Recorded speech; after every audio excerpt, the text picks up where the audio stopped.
Welcome to the wonderful world of Ghost Horse Hollow. I'm your host, Severn Williamson, and this is My Family Book Nook. My Family Book Nook podcast is brought to you by the Owsley County Public Library in Booneville, Kentucky, and by Jackson Energy, a Touchstone energy cooperative, and by Ghost Horse Gifts, featuring the fine intaglio jewelry and gemstone sculpture of artisan Jack Williamson, on the web at www.etsy.com/shop/ghosthorse-gifts. My Family Book Nook features the saga of the MacKennon homesteaders 100 years in the future in the Appalachian Wilderness. Listeners may wish to follow along in the fairy lore of Ghost Horse Hollow, available on Amazon Books and Kindle Readers, starting with Book 1, Turn of the Blade. My Family Book Nook also shares stories, myths, and legends from around the globe in support of world literacy, conservation, and cultural exchange. And now for our ongoing adventure from the fairy lore of Ghost Horse Hollow.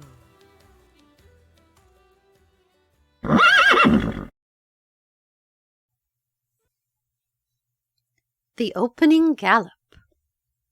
Through fairy halls and woodland glades there reigned a herald king, who played upon a silver flute in a giant's magic ring. He called to life the leaf and blade of grass, pale twig, and flower. Oh, how he loved his pretty queen of royal mermaid power.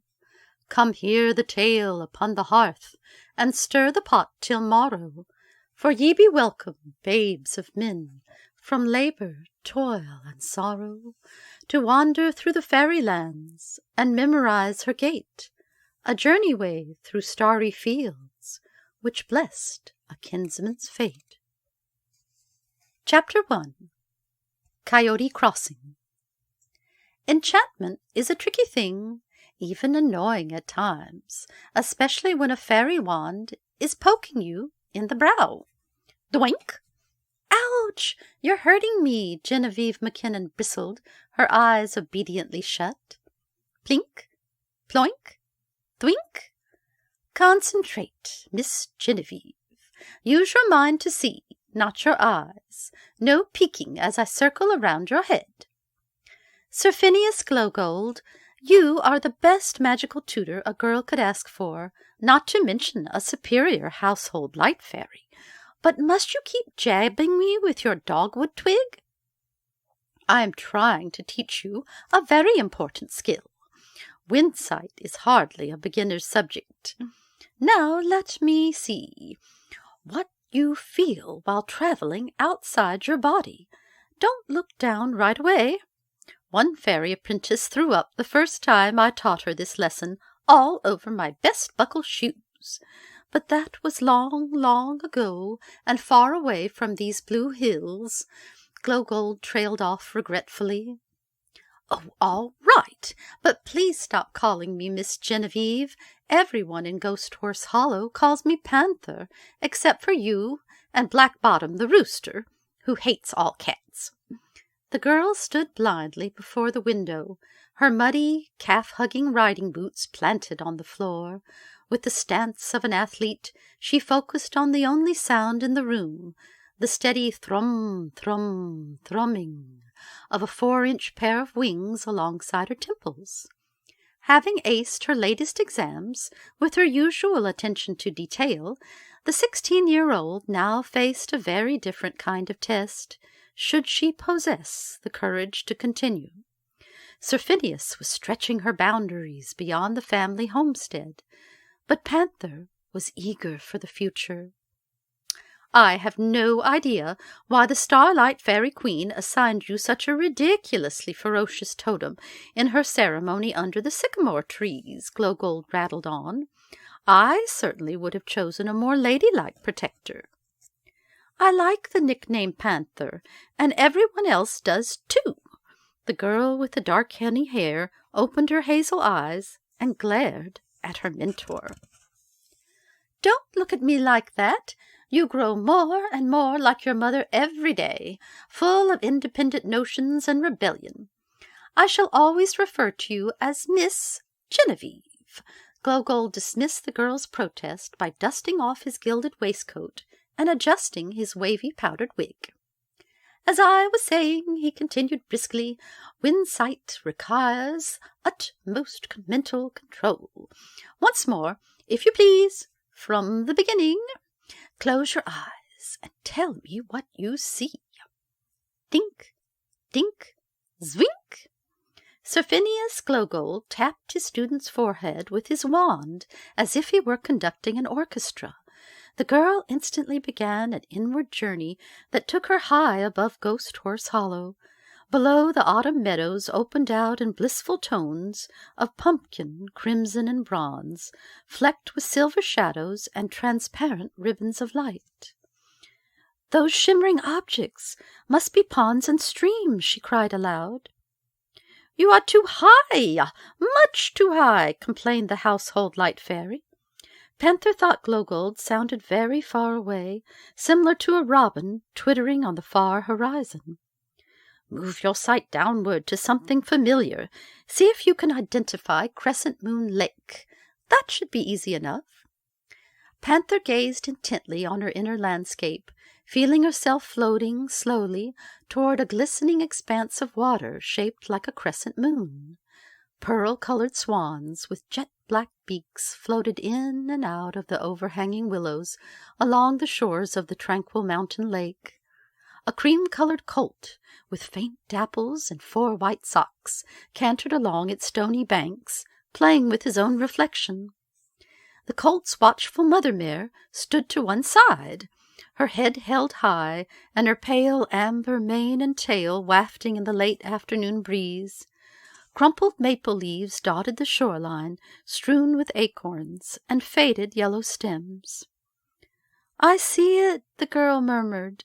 "The images are becoming clearer and clearer, like someone wiping off a foggy mirror." "Ah, there you have it.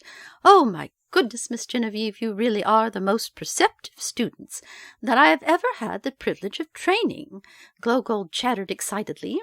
"Settle into the spirit of the exercise, and let the scene unfold before you, just like a grand story. Winsight will guide you through the present and into the future. But beware, not everything in the world is wholesome or good. There is something dark coming through the woods as we speak. Perhaps it would be best for us to discontinue our lesson. Come along with me to the parlor. Your baby sister is downstairs expecting her afternoon music lesson. We must not keep Miss Adeline waiting." But we were just getting started. I don't want to quit now." "Come away from that window at once. Open your eyes and desist. There is a disturbance in the fairylands, making its way southward. I cannot touch the shadow with my own mind, but I sense that it will reach its destination soon, very soon.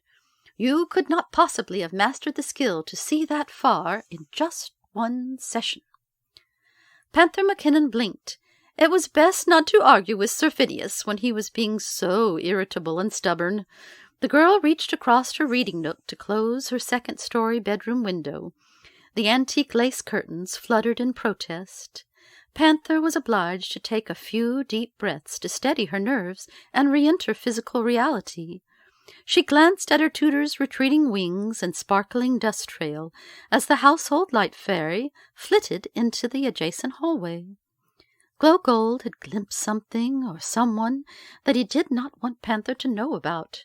Why else would he have ended the enchantment so abruptly?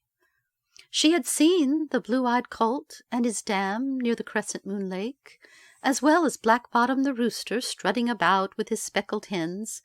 Nothing seemed amiss. "I'll be along in a minute. I just have to get a sweater," Panther called from beside her canopy bed. The girl cracked open the window once more and closed her eyes. Windsight made her a little nauseous and swimmy.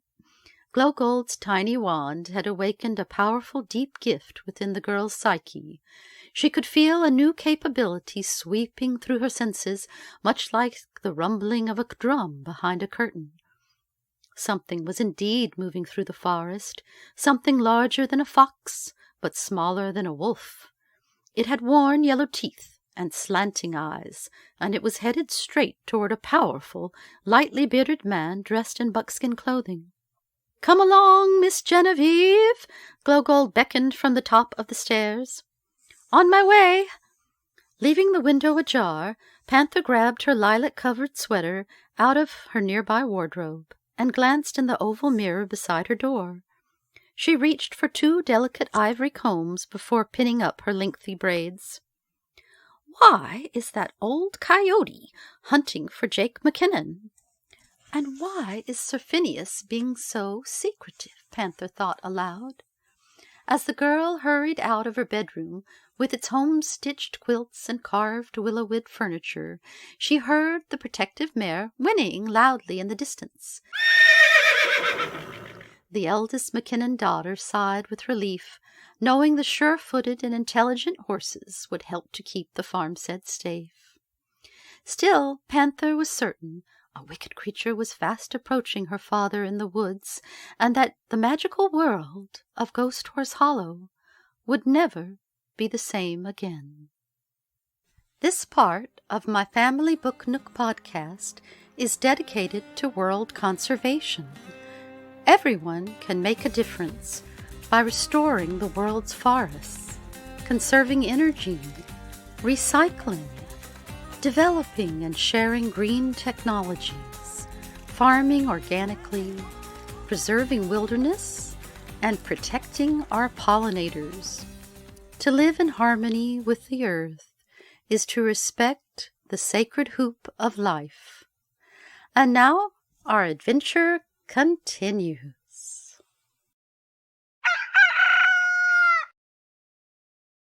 Black Bottom pecked at a crumb and tilted his beak to the sky. The rooster was eagerly awaiting the mare's late afternoon neigh, for the dangers of dusk were fast approaching. Already the sun was slanting through the wire fence that surrounded his scratching yard, spattering the ground with purple hexagonal shadows. Black Bottom paused in mid-strut to admire his home. The chicken coop was nicely decorated with wooden nest boxes and a tin feeding trough. Fresh water trickled into a clay basin from an overflowing rain barrel. There were 3 windows facing east, north, and south. All were neatly trimmed with rosy buttermilk paint from an old-fashioned recipe. Black Bottom did not wish to look westward, where the moonlight fairies played inside a murky graveyard. It was altogether too frightening. Besides, a window to the west would have disturbed his laying hens, and they were very particular about their nesting.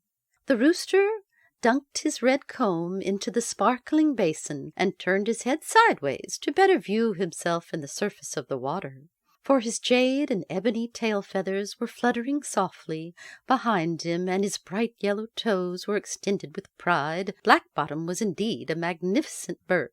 The hens admired him greatly. After all, not every barnyard fowl had been accidentally dusted with sprinkle-up spray while still in the lowly egg stage. The magic powder had led to the hatching of an exceptionally large rooster with an enormous ego. To everyone's dismay, sprinkle-up spray had also blessed Black Bottom with the gift of gab. As the rooster matured, he discovered that he loved to crow and gossip. Unfortunately for the hollow, Black Bottom never knew when to stop talking. All the hens were finally accounted for, even Speckled Fluffy, who was always the last of the rooster's feathered beauties to retire for the evening. Mrs. Clack-Klutz, a rather near-sighted chicken, had already stumbled in. Black Bottom heard her bonk into one of the nest boxes, followed by several loud squawks. With a disapproving shake of his comb, the rooster flung water droplets across the pebbled yard. There were wild dogs and large coyotes running loose in the misty hills and lonely meadows. It was best for his harem to huddle together before sundown. Black Bottom crowed mightily and looked around for his farmer. "Where is the ploughman?" the rooster clucked to a barn swallow. "I just spotted him 2 pine ridges away," the swallow replied, with a tuck and flutter of her wing. "He was looking for something in the creek. Intent he was." "Humph! Very nonsense, no doubt," Black Bottom grumbled. He strode back into the chicken coop, knowing full well that the master of Ghost Horse Hollow would not be tending to the rooster's needs for some time. The barn swallow report was true. Jake MacKennon, affectionately known as the Ploughman to all the woodland folk, was searching for his wife's missing buttons and silver thimbles alongside the Blue Hole. Here a mountain stream gurgled into a glassy, fathomless pool. In this shady bend of the meandering waters, fairies gathered at night to sip acorn ale. The winged ones were fond of spinning tall tales and passing gossip back and forth. The farmer bent low over the mossy shallows, deeply occupied with his task. He rightly guessed that several sprites had used Lady MacKennon's silver thimbles for their drinking cups, and her shiny brass buttons for their serving dishes during last night's party. It was not the first time Hannah's sewing trinkets had gone missing. "Look here," said Jake impatiently. His musical country accent pleased the wee folk. The ploughman appeared to be addressing a green stone, which served as an entranceway to a luxurious miniature lily garden. Hidden behind a tumbling cascade, the garden was formed by a sudden drop in the mountain stream. A small triangular window twinkled off to one side, where clover curtains secreted a shy hostess in her watery home. MacKennon detected the sugary scent of honey and violets coming from a crystal teapot. Wedged into a nearby crevice, the pot was no bigger than the tip of the man's thumb. "You've got no right to borrow my wife's best sewing gear. Hannah will be needing them things soon. Now hand them right up to me, or I'll stir these waters with my cane," warned the broad-backed woodsman. There was no reply. MacKennon sighed and swished the stream vigorously with his walnut hiking stick. The curved, hooded wizard at the top of the staff looked annoyed. "I ain't got time to stand round here in this pool. The shadows are stretching. I've got many a goat to milk before supper," MacKennon added hotly. From behind the slippery entrance came a tiny tapping, followed by a light tinkling. 3 silver thimbles and 2 brass buttons rolled out and spun to a plop on a flat rock beside Jake's outstretched hand. "Thank you kindly," he responded with a nod. "There'll be spearmint tea and vanilla cupcakes on the back porch for the fairy folk tomorrow afternoon, as usual. Good evening, Miss Babblin' Brook Fairy." A sharp complaint was heard over the flowing waters. "No, I'll see to it that the white cat is safely inside the kitchen door. I know that Dilly-Dally is a troublemaker for your kind." Jake spat sideways and wiped a calloused hand across his square jaw. "I suppose that fat feline could just sit on a mouse and it would surrender," he grinned. The fairy hostess chuckled in reply. There was a hiccup, and a colorful bubble emerged from beneath her emerald doorway. The farmer straightened up slowly, his leather riding boots still straddling the foaming waters. MacKennon was well over 6 feet in height and very muscular, like a trim workhorse. Jake wore buckskin breeches, a tan homespun shirt, and a fringed leather jacket that had been lovingly pieced together by his wife Hannah Rose. A battered felt hat shaded his brow. Stepping to one side, the farmer felt a wicked breeze spill down his jacket collar and clutch at his spine. 3 harsh crow cries rang through the woodland canopy as MacKennon raised his watchful dark amber eyes to the thorny bank above the Blue Hole. "So the great ploughman has lost his buttons," a thin coyote snickered, emerging from the underbrush. The scruffy-tailed creature howled with laughter, snorted through his wet nose, and coughed. Losing his balance, the coyote rolled down the embankment. He shook the sandy soil out of his ears and wheezed through his broken yellow teeth. "What do you want, old spit?" Jake asked casually, all the while reaching for the long knife at his belt. This ain't your territory. Not till dark, no ways. You know the agreement. Now git." The animal licked his slate-gray lips and whined at the sight of the keen-edged weapon. MacKennon had quite a reputation as an accurate knife-thrower, a skill he had learned from his maternal grandfather. Chief Arrowhawk had been a direct descendant from a northern tribe of the First Nations. A well-respected elder, Arrowhawk had taught his grandson to hunt, fish, and fight in the old ways. To this day, MacKennon had never lost a close tussle with an enemy, seen or unseen, especially when knives were drawn. "Pardon, pardon me, O two-legged seed-planter. I am only carrying out my master's orders to deliver a message." Old Spit snapped at his own tail and crouched low. His body trembled slightly, but his brittle eyes never wavered. "What message?" Jake tested the sharpness of his knife blade on the fringe of his jacket. His grandfather had taught him to keep his weapons clean and ready. "The Coyote King would do well to remember that I'll have no dealings with them.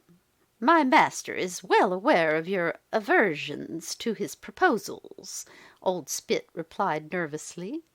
"None the less, you should meet him tonight under the dead oak tree north of Ghost Horse Hollow. It is urgent." The mangy animal seemed quite pleased with himself. With a twisted snarl, Old Spit added another tidbit of alarming news. "Tormac will be there as well." The Autumn Fairy Prince? Jake's brow wrinkled with concern. He knew the seasonal prince for the fall months of the calendar year was mischievous and even malicious at times. His twin sister, the Autumn Fairy Princess, with her flaming hair and golden slippers, was the exact opposite of her brother. Aradia was warm and generous. She was like a glorious afternoon in Indian summer, a precious warm interval in mid-autumn, when the world was azure blue and bronze. Aradia and Tormac avoided each other in the time of falling leaves. Jake wondered to himself how two such different children could have come from the same parents, the king and queen of the Starlight Fairies.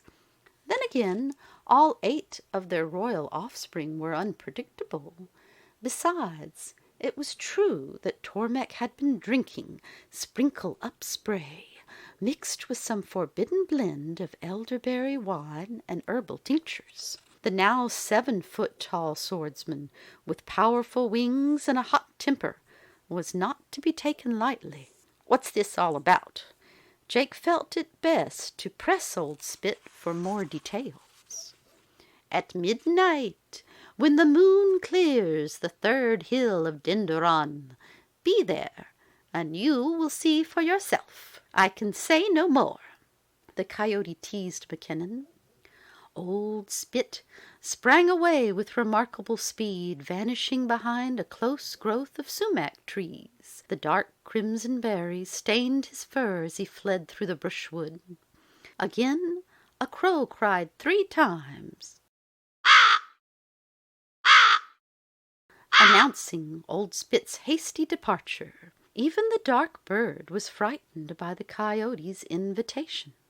Her black wings whapped through the branches, scattering the sour fruit to the ground.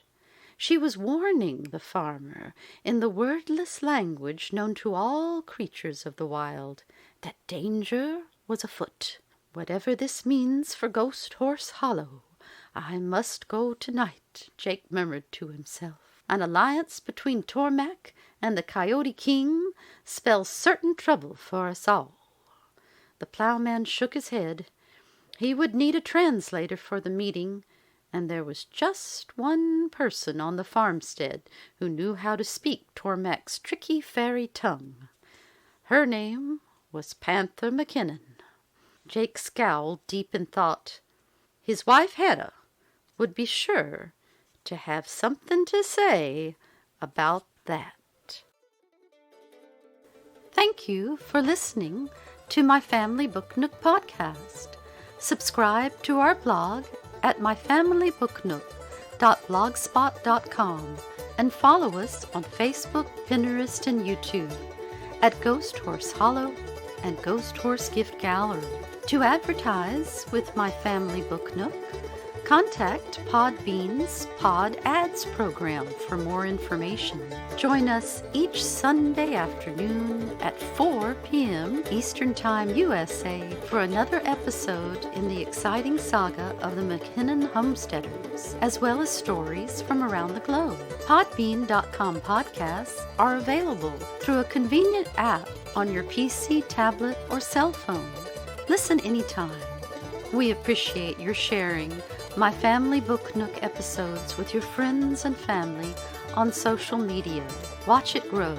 Special thanks to the lovely Price Sisters on the web at thepricesisters.com for our closing music. Follow me on Instagram _ghost_horse. This is Anne Severn Williamson, and it's been a pleasure